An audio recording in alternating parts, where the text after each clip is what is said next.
Welcome everyone to Etsarthi. Today we have with us very special guest Ishita Rathi, Rank 8 UPSC CSC 2021 examination. Welcome Ishita to Etsarthi. Thank you, sir.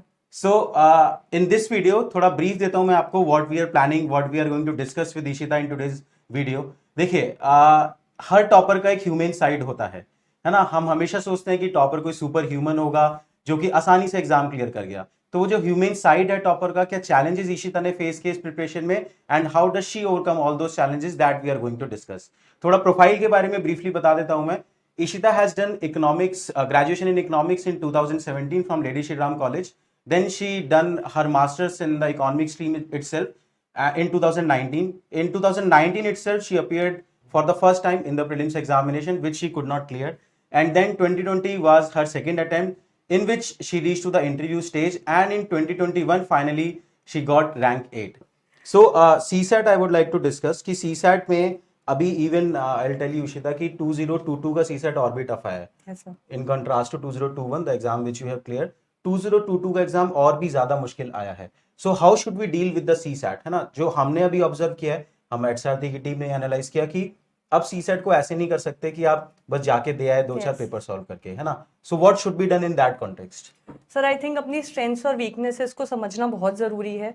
आपकी strength जिसमें है उसको आप past year question से analyse कीजिए, जहां weaknesses हैं और जो टॉपिक्स पूछे हुए हैं टारगेटेड मैनर में प्रिपेयर कीजिए। CSAT प्रिपेयर करना पड़ेगा, अब उससे लीनियंसी से काम नहीं चलेगा। और इसमें कोई शर्म भी नहीं है। आधे लोग CSAT इसलिए प्रिपेयर नहीं करते हैं कि यार कौन क्या बोलेगा कि CSAT के लिए पढ़ रहे हैं, लेकिन अब CSAT बहुत इंपॉर्टेंट होता जा रहा है, जिसके लिए अलग कोई रोल नहीं है, एग्जाम निकालना है। यस सर, बिल्कुल बिल्कुल बिल्कुल बिल्कुल। तो लाइक आयुष सर बस सेइंग कि थोड़ा शॉर्ट एनालिसिस कीजिए, आपका कॉम्प्रिहेंशन अच्छा है या फिर आपका क्वांट अच्छा है या फिर आपका LR अच्छा है, और उसके हिसाब से प्रिपरेशन कीजिए, डेडिकेटेड प्रिपरेशन। एक और प्रीलिम से रिलेटेड मैं पूछना चाहूंगा इंपॉर्टेंट चीज, टेस्ट सॉल्विंग। जितने भी आप एग्जामिनेशन के लिए पेपर सॉल्व कर रहे हैं, any coaching, I just don't want to take any name, जितने भी आप पेपर सॉल्व कर रहे हैं उनका कितना इंपॉर्टेंस और किस एक्सटेंट तक करना चाहिए? Rather we should go like कि हाँ 100 टेस्ट कर लिए, 80 टेस्ट कर लिए, तो व्हाट इज योर फिलॉसफी? कितने टेस्ट सर मैं दो चीजों के लिए टेस्ट करती थी। एक तो ये कि मेरी उन पार्ट से कोई गलती नहीं होनी चाहिए जो स्टैटिक पार्ट आ रहा है, जो सीधा लक्ष्मीकांत से या फिर इको से उठ के आ रहा है। अगर वहां गलती हो रही है तो I need to give more test. जब ऐसा हो जाता है कि यार सिली मिस्टेक्स नहीं हो रही, मैं कंसेप्ट में गलती नहीं कर रही। सेकंड चीज थी कि पेपर सॉल्विंग स्ट्रैटेजी सबकी यूनिक होती है, वो आप जितने टेस्ट सीरीज होगे आपको उतने ही वो पेपर सॉल्विंग स्ट्रैटेजी डेवलप होगी। राइट। जब ये दोनों चीजें हो जाती है, I think you can comfortably stop giving test and shift to past year questions. Goal oriented होना चाहिए। एक तो आपके स्टैटिक के क्वेश्चन गलत ना हो रहे हो, which matters in prelims examination, and उसके बाद जो आपका पेपर सॉल्विंग स्ट्रेटेजी है वो बिल्कुल स्ट्रीमलाइन हो जाए कि this is how you are solving the paper. अब वो होने को 10 पेपर में हो जाए और होने को 100 में भी ना हो, तो नंबर ऑफ टेस्ट मैटर नहीं करते। इस प्रोसेस में आप इन गोल्स को अचीव करो, this is what matters. Right, alright. So next thing that I want to ask is about mains examination. Look, we were just I think 2 days back we were analyzing your test paper.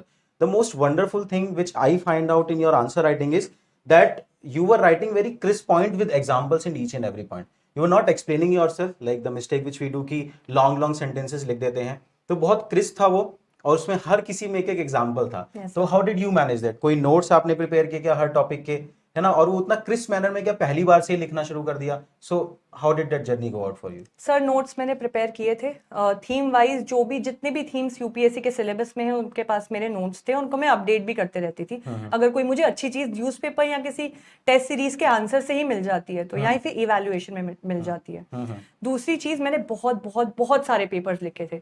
Specially अगर आप timer लगा के बैठिए, एक question आप वो जो 10 marks का है वो 7 मिनट में लिख पा रहे हैं, तो आपका खुद ही रिफाइनमेंट हो जाएगी कि आपको शॉर्ट सेंटेंसेस कैसे लिखने हैं। जब आप ऐसे लेके लिखेंगे कि लिख रहे हैं 15 मिनट तक आप 10 मार्कर ही लिख रहे हैं, तो आप लिखेंगे बड़े बड़े पैराग्राफ। तो वो डिसिप्लिन लाना पड़ेगा खुद में। तो मैं टाइम बाउंड मैनर में पेपर लिखती थी और मैंने बहुत सारे पेपर्स लिखे थे। जब आप आप federalism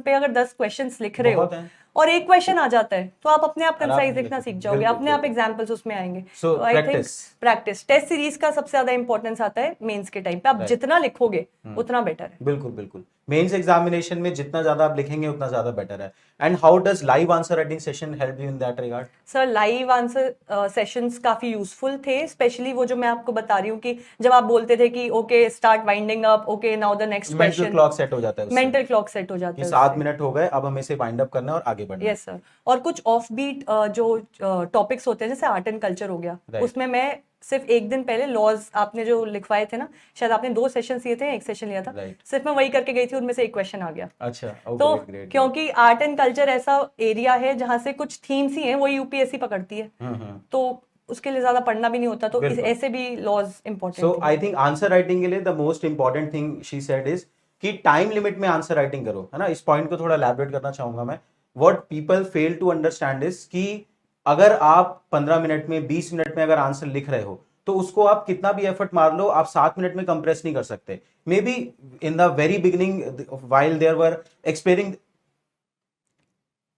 maybe in the very beginning when they were exploring their thoughts, उस टाइम पे वो 15-20 मिनट में लिखा जा सकता है, बट ग्रेजुअली आपको उसे 7-8 मिनट में लिखना है, क्योंकि उतना ही कंटेंट आप समराइज कर पाओगे। अगर आप जो 15 मिनट में लिख रहे हो वो कभी भी 7 मिनट में आ ही नहीं सकता, तो you are bound to write long sentences.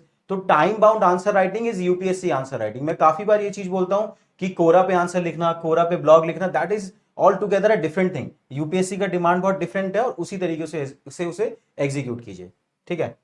All right. So thank you very much, our viewers. This is Ishita Rathi. Ishita, thank you for coming to at Sarthi's office. We all, our team, wish you all the best for your future. Become a great civil servant and serve the society. Thank you sir. All right.